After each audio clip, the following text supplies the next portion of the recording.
নমস্কার,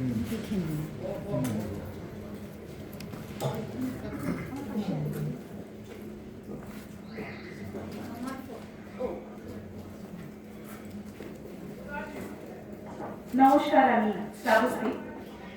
আর আমি যদি আজ ভাষা হই, আমার সঙ্গে রয়েছে দিবস। আক্ষরিক অর্থেই দিবস, দিবস মান্না। ও মানে দুজনে মিলে ভাষা দিবসের একটা প্রয়াস। ও পেশায় সিভিল ইঞ্জিনিয়ার, কিন্তু সঙ্গীতকে ভালোবেসে চেষ্টা করে সাংস্কৃতিক অনুষ্ঠান শহর এবং শহরতলিতে বিভিন্ন জায়গায় অনুষ্ঠান করা। আমার যে প্রথম নিবেদন, প্রথম কবিতাটি, তার নাম কাঁদতে আসিনি, হাসির দাবি নিয়ে এসেছি। 1952 সালের 21শে ফেব্রুয়ারিতে ঢাকায় গুলিবর্ষণ ও হত্যাকাণ্ডের প্রতিবাদে লেখা এটি ছিল প্রথম কবিতা। মাহবুব উল আলম চৌধুরী সে সময় চট্টগ্রাম জেলা রাষ্ট্রভাষা সংগ্রাম পরিষদের আহ্বায়ক ছিলেন। 21শে ফেব্রুয়ারির ঠিক আগেই তিনি আকস্মিকভাবে জলবসন্ত রোগে আক্রান্ত হন। ঢাকার ছাত্র হত্যার খবর পেয়ে 21শে রাতেই রোগশয্যায় শুয়ে এই দীর্ঘ কবিতাটি তিনি রচনা করেন। রাতেই সেটি মুদ্রিত হয় এবং পরের দিন প্রচারিত ও চট্টগ্রামের প্রতিবাদ সভায় পঠিত হয়। পুরোটা পড়ব না, এই কবিতার অংশবিশেষ শোনাচ্ছি। এবং এই কবিতায় মাঝে মাঝে পাকিস্তানের কথা আসবে, কারণ তখনও বাংলাদেশ হয়নি, তখনও সেটি পাকিস্তান।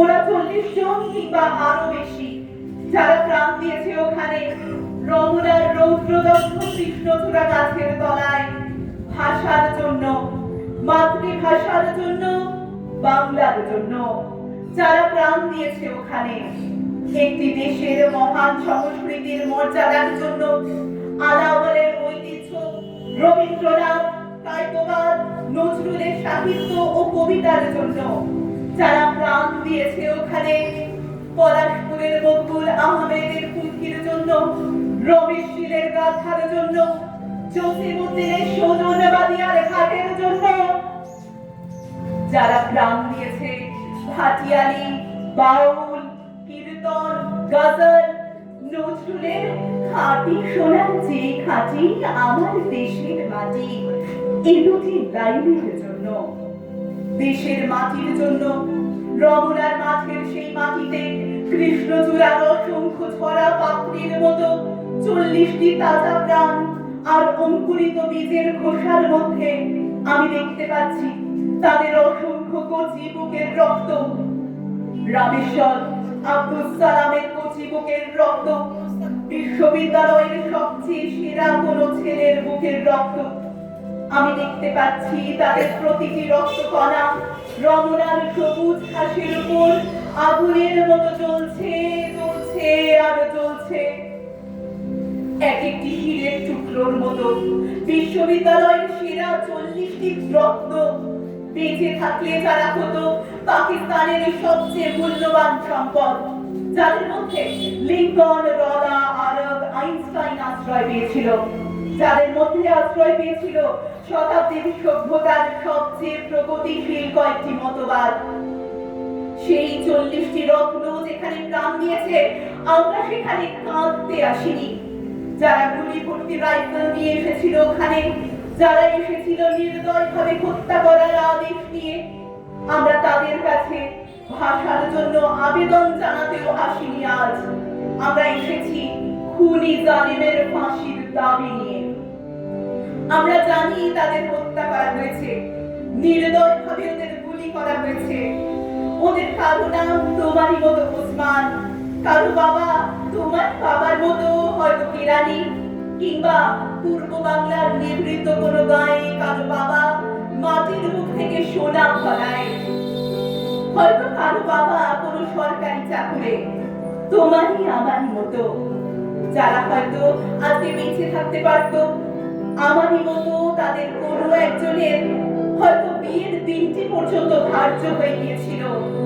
তোমার মতো তাদের কোনো একজন হয়তো মায়ের সত্যপ্রাপ্ত চিঠিখানা এসে পড়বার আশায় টেবিলে রেখে মিছিলে যোগ দিতে গিয়েছিল। এমন একটি মূর্তিবান স্বপ্নকে বুকে চেপে জালিমের গুলিতে যারা প্রাণ দিল, সেই সব মৃত্যুর নামে আমি ফাঁসির দাবি করছি। যারা আমার মাতৃভাষাকে নির্বাসন দিতে চেয়েছে তাদের জন্য আমি ফাঁসির দাবি করছি। যাদের আদেশে এই দুর্ঘটনা ঘটেছে তাদের জন্য ফাঁসি দাবি করছি। যারা এই মৃতদেহের উপর দিয়ে ক্ষমতার আসনে আরোহণ করেছে সেই বিশ্বাসঘাতকদের জন্য আমি ওদের বিচার দেখতে চাই।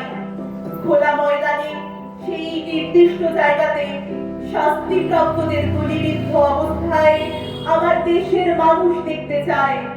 পাকিস্তানের প্রথম শহীদ এই 40টি রত্ন, দেশের 40 জন সেরা ছেলে, মা বাবা বউ আর ছেলে নিয়ে এই পৃথিবীর কোলে এক একটি সংসার গড়ে তোলা। যাদের স্বপ্ন ছিল, তাদের স্বপ্ন ছিল আইনস্টাইনের বৈজ্ঞানিক তত্ত্বকে আরো গভীরভাবে বিশ্লেষণ করার। যাদের স্বপ্ন ছিল আণবিক শক্তিতে কিভাবে মানুষের কাজে লাগানো যায়, শান্তির কাজে লাগানো যায়, তার সাধনা করার। যাদের স্বপ্ন ছিল রবীন্দ্রনাথের বাঁশিওয়ালার চেয়েও সুন্দর একটি কবিতা রচনা করার। সেই সব শহীদ ভাইয়েরা আমার, যেখানে তোমরা প্রাণ দিয়েছো সেখানে হাজার বছর পরেও সেই মাটি থেকে তোমাদের রক্তাক্ত চিহ্ন মুছে দিতে পারবে না সভ্যতার কোনো পদক্ষেপ। যদিও অসংখ্য মিছিল অস্পষ্ট নিস্তব্ধতাকে ভঙ্গ করবে একদিন, তবুও বিশ্ববিদ্যালয়ের সেই ঘণ্টাধ্বনি প্রতিদিন তোমাদের ঐতিহাসিক মৃত্যুক্ষণ ঘোষণা করবে। যদিও আগামীতে কোনো ঝড় ঝঞ্ঝা বিশ্ববিদ্যালয়ের ভিত্তি পর্যন্ত নাড়িয়ে দিতে পারে, তবুও তোমাদের শহীদ নামের ঔজ্জ্বল্য কিছুতেই মুছে যাবে না। খুনি জালিমের নিপীড়নকারী কঠিন হাত কোনোদিনও চেপে দিতে পারবে না তোমাদের সেই লক্ষ্য দিনের আশাকে। যেদিন আমরা লড়াই করে জিতে নেব ন্যায় নীতির দিন, হে আমার মৃত ভাইরা, সেই দিন নিস্তব্ধতার মধ্যে থেকে তোমাদের কণ্ঠস্বর স্বাধীনতার বলিষ্ঠ চিৎকারে ভেসে আসবে। সেই দিন আমার দেশের জনতা খুনি জালিমকে ফাঁসির কাষ্ঠে ঝোলাবেই ঝোলাবে। তোমাদের আশা অগ্নিশিখার মতো জ্বলবে প্রতিশোধ এবং বিজয়ের আনন্দে।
আবুদ ভাষাই মা।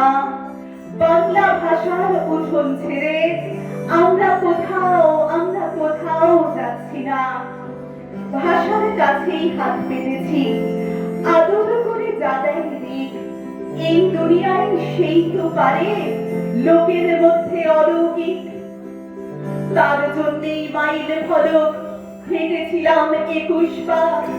বাংলা ভাষার উঠোন ছেড়ে আমরা কোথাও যাচ্ছি না।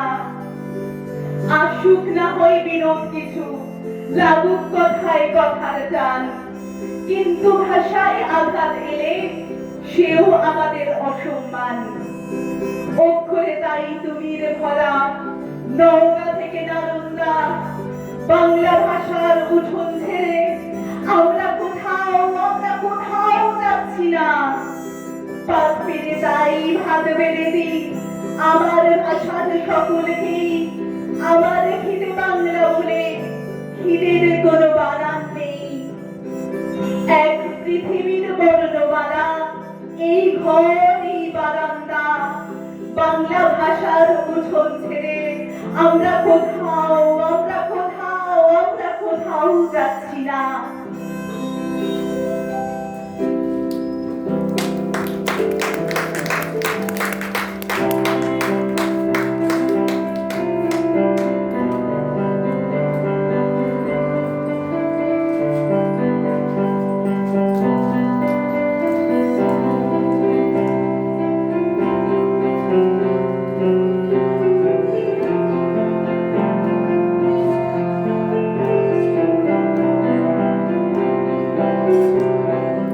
আপনারা যদি গানটা জানেন একটু গলা মেলাবেন।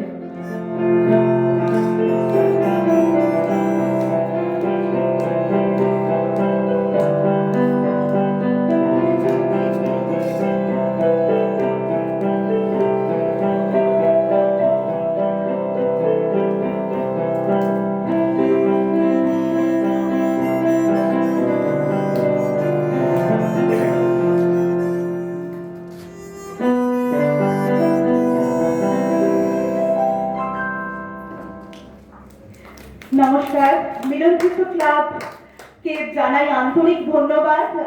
আমরা সঙ্গে ছিলাম আমি শ্রাবস্তী আর আমার ভাই দিবস। এটুকুই কাম্য যে আমরা বাংলা ভাষার ঐতিহ্য বহন করে চলি। এটুকুই তো আছে আমাদের, খিদে পেলে মাকে মা খিদে পেয়েছে বলার, সকলকে ভালোবাসি বলার, এই ভাষাটুকুই আছে।